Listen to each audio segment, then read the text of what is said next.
Hello again. Right, let's look at theoretical and methodological considerations of the researcher now. So on page 12 we are, if you're watching this somewhere other than this classroom. Page 12, there it is. Okay. So the theoretical position of the researcher then is going to have an impact on both what they choose to research and the methods they choose to do it. So we've talked a little bit about positivists and interpretivists, haven't we? Okay. So let's even just think about how their theoretical bias might affect what they're choosing to research. And this is going to feel so obvious when you write it, you might avoid writing it, but please don't. It will get you marks if you're trying to explain the theoretical perspective of the researcher. So what would functionalists, there's going to be a bias towards certain topics, aren't there, the minute you're a theorist. So what sort of things might functionalists look for? Yeah. Like why the nuclear family's best, or why Absolutely. Are not as good. Absolutely. One of their favourite obsessions, which is, the nuclear family and why it's the only functioning family type according to them.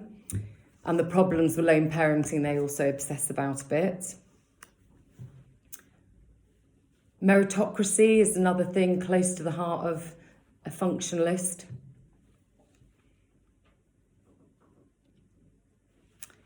I mean, feminist is going to depend on their branch of feminism to some extent. But if you are a radical feminist, it's probably going to be issues like, should women segregate from men where they live, etc.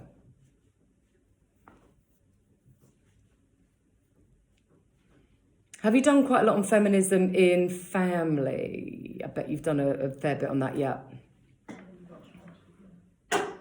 You were? Yeah, that's absolutely brilliant. I mean, that's really good because actually, family's massive, so Freya's done really well to get you to that point so soon. Okay, so feminist, radical, probably things like, the segregation of men and women, perhaps. If they're a liberal feminist, equal pay, equal opportunities. And what would a Marxist feminist be looking at?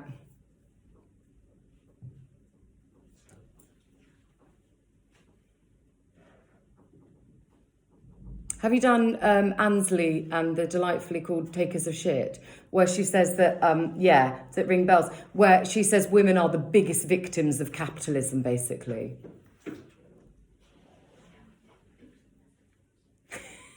You're like three little mice at the back today. I'd give you some cheese if I had some. What did you say? Do you? Oh, I feel bad now. I've stockpiled it at home. I haven't got none here. Actually, I've just got, we're going to eat soup for the rest of our lives, potentially, and slightly stale bread, and that's it. Right. Interactionists. Remember, they're interested in looking at the power of individuals to create their own social reality. So the power of individuals to create their own social reality, but also labelling.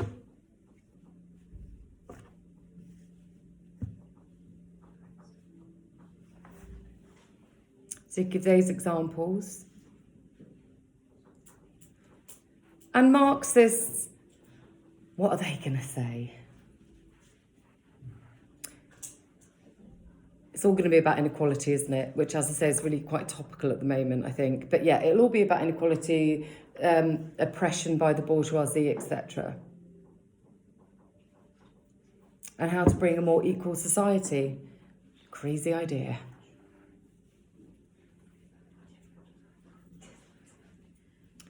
Okay. Also, they will expect you to say how their theoretical perspective is going to affect their choice of methodology. Now, we haven't done a huge amount on positivists and interpretivists, have we? I don't think.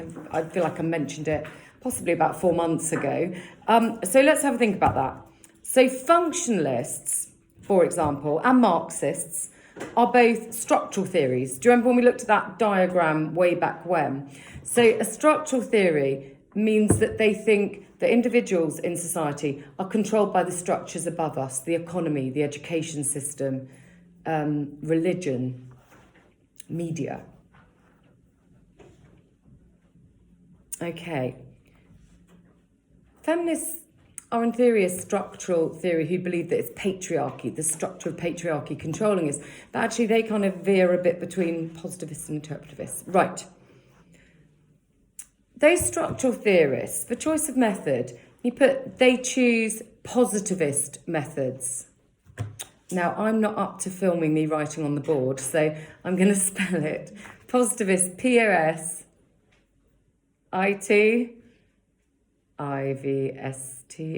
Does that look like positivists? It's in the box. Yes, it is.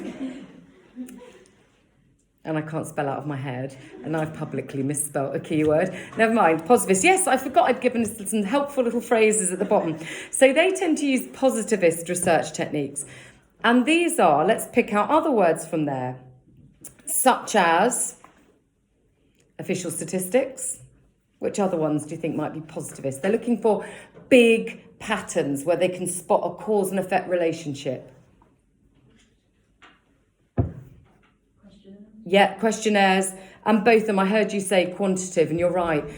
They use quantitative methods that will give them numerical data, so they can spot trends, patterns, cause and effect relationships.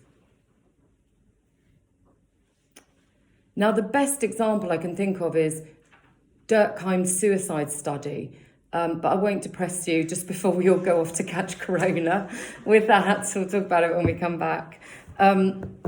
Okay. Now, interactionists, so labelling theorists are the sort of main interactionists that we've looked at. They want to look at small groups. So they use what we call, and you're right, it's in the bottom box, interpretivist techniques. Now, this always causes confusion because the words sound alike. Interactionists are the theory, but they use interpretivist methods. Okay. And interpretivist methods are qualitative methods, such as, what have we got here?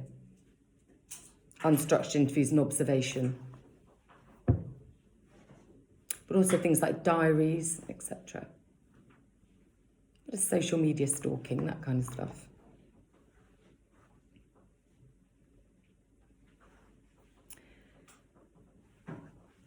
So what are they looking for? And I should have said this for the positivists. Positivists are looking for research which is high in what? Data that's high in... It's quantitative and it's high in... Well done, no, I like that. Yellow. So no, you are absolutely right. That's high in reliability. So positivists want high reliability. They can, remember, it's standardised. They can retest it accurately.